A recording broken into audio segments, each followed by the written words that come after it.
O jogo não foi ruim, tá? Muito antes, pelo contrário. A gente tem vários ângulos de se analisar esse empate com o Santos. Aquela sensação de que quando a gente toma o gol no final do jogo, sabe, fica assim, mas vem cá, sempre a gente acaba tomando um gol, era só segurar um pouquinho mais. De toda forma, teve uma quantidade absurda de acréscimos. Mas vamos lá, tá? O resultado não é ruim, não. O Grêmio foi valente, o Grêmio conseguiu jogar de uma forma em que o Grêmio não tinha meia, e isso eu acho que talvez tenha sido a alternativa equivocada do Mano, mas espera aí, vamos lá, vamos falar de alternativa. O Mano começa o jogo com o Edenilson numa função como se fosse um falso meia, e eu discordo que ele dê certo ali, porque o Edenilson é um volante, ele até chega à frente, o Edenilson tá fazendo gol, fez gol hoje de novo, mas o Edenilson não é um meia, e o Arthur também não é. E aí o que o Santos começa a utilizar? Um jogo de intensidade, o Santos é mais organizado hoje em dia em relação a ele mesmo quando começou o campeonato com o comando do Vojvoda, mas era um Santos que aproveitou uma Vila Belmiro com 9 mil torcedores, nem tinha tanta gente assim, mas o fator casa, e começou a jogar em alta velocidade e em alta intensidade. O Grando fez um partidaço. Podem me chamar de exagerados, não tem problema nenhum, para mim hoje o Grando é nota 10. O Grando foi o goleiro que precisou ser nos momentos mais complicados, que é quando tu precisa do teu goleiro. Sabe aquela segurança que a gente vinha tendo com o Volpi? Hoje nós tivemos com o Grando. O Grêmio faz um jogo de muita valentia. O Grêmio tá desfalcado. O Grêmio conseguiu descobrir um meia chamado William e hoje, por exemplo, ele não estava em campo. Eu acho que, claramente, pelo menos na minha visão, mesmo fazendo um bom jogo o Arthur sentiu a parte física.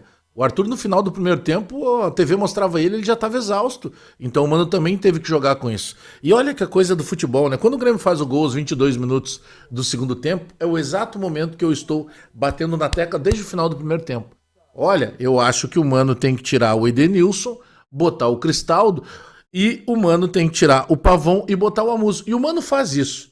Mas ele faz isso depois dos 22, porque aos 22 é o Amuso pegando uma bola lá pelo lado esquerdo, que ele tira do pé esquerdo, traz pro direito e centra ela dentro da área, e aí entra e se joga na bola o Edenilson e faz o gol. E aí eu começo a dizer, nunca critiquei. Porque não interessa quem vai fazer o gol, nós queremos é gol. Mas, por que eu estava pedindo desde o primeiro tempo essa alteração de entrada do Cristaldo e do Amuso? Porque o Santos, ele começou a ganhar o sistema de meio, o setor de meio campo do Grêmio. O Santos, o Vojvoda adiantou um pouco as linhas para tentar pegar esse rebote mais perto da linha defensiva do Grêmio e naturalmente o Escobar, o Roleiser, o Guilherme, o Lautaro Dias, eles começaram a finalizar gol. E é por isso que eu dou nota 10 e coloco o Grando como melhor jogador em campo. Porque ele começou a salvar o Grêmio desde o primeiro tempo. E o Santos finalizava da entrada da área e inclusive já dentro da grande área. Ou seja, o Santos estava chegando, sufocando o Grêmio. O Grêmio dependia de algumas escapadas. O lance do gol do Alisson, que acontece aos 18 minutos do primeiro tempo, é um gol para mim anulado de forma irregular.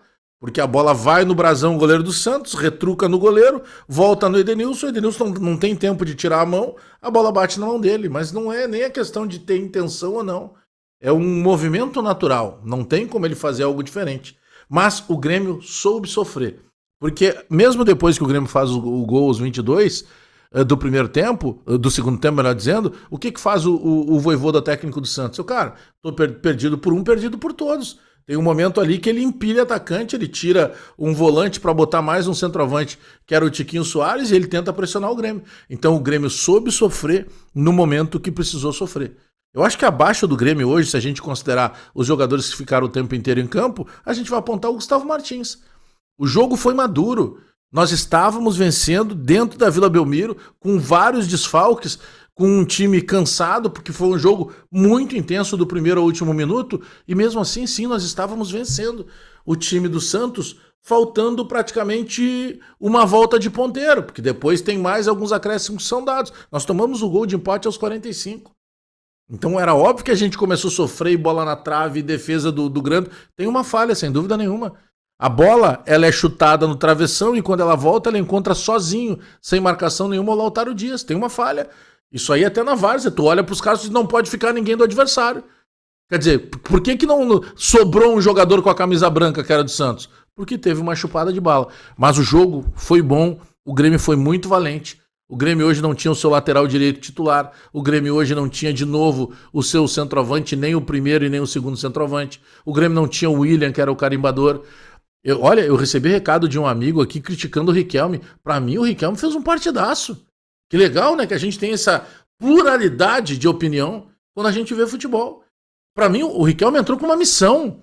O Riquelme entrou no segundo tempo para simplesmente segurar a bola, tirar a velocidade de jogo. E precisava fazer isso. E eu tava batendo na tecla que o Mano precisava ter feito isso ainda no primeiro tempo. Tinha que tirar a velocidade do jogo. Esse jogo de contra-ataque o tempo inteiro, dessa velocidade, dessa intensidade em alta rotação, só interessava o time do Santos. E o Riquelme fez isso com maestria. O Alisson fez um bom jogo. Olha, a gente vai ter que olhar depois.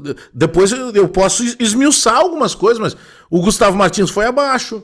E dos que entraram, o Alex Santana, que normalmente é abaixo. Acho que o Cristaldo ficou sumido, não conseguiu ganhar nenhum tipo de protagonismo, nem naquele defensivo. Acho que o Amuso entra solto, o Amuso entra de novo arisco, o Amuso entra indo pra cima, tentando a vitória pessoal no mano a mano com o adversário.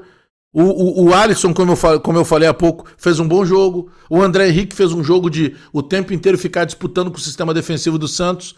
O Grêmio fez um bom jogo, senhores. E outra, não estamos falando aqui de alto rendimento. É impossível que tu obtenha alto rendimento num time que até hoje não entregou alto rendimento. Os bons jogos que o Grêmio vem fazendo nesta linha crescente sob o comando do Mano Menezes é um clássico Grenal de intensidade, de entrega e, obviamente, de qualidades individuais, como o Arthur, como o próprio William, que depois acaba se machucando contra o Vitória. O jogo contra o Botafogo foi da mesma maneira, o jogo contra o Vitória foi da mesma maneira, e hoje nós estávamos saindo até os 45 minutos do segundo tempo com uma vitória em plena Vila Belmiro. Então a gente fica muito mais com aquela sensação de o gol mal anulado no primeiro tempo, que no frigir dos ovos daria 2-1 para nós. O Grêmio fez um bom jogo, senhores. Eu saio da Vila Belmiro satisfeito e com uma ideia de que é possível a gente fazer melhor contra o Bragantino. E por que não sonhar? Eu apostava em 4 pontos dos 6. Um a gente conquistou hoje. Tem que ganhar do Bragantino? Tem. Eu acho que o pensamento tem que ser esse. Mas eu gostei do Grêmio em campo por entrega. Eu não posso ser incoerente com aquilo que eu digo. A gente sabe que o Grêmio não vai dar espetáculo, né? Nesse momento não tem como. Agora, o que a gente cobrava que faltava? Entrega. Não tá faltando mais. Os caras estão se doando, os caras estão sabendo sofrer no momento que dá para sofrer. Estão conseguindo ter essa capacidade de, dentro de campo, num determinado momento, ser pressionado e não sofrer o gol. E quando precisou ser valente, quando precisou competir, ser competitivo, o Grêmio conseguiu ser. Olha, eu estou satisfeito sim. É um balde de água fria tomar um gol no final? Claro que é. Mas o Grêmio fez um jogo de enfrentamento, o Grêmio fez um jogo corajoso e o Grêmio não se inibiu. Apesar de jogar dentro da Vila Belmiro, que mesmo não tendo o público lotando o estádio, sempre é bastante complicado.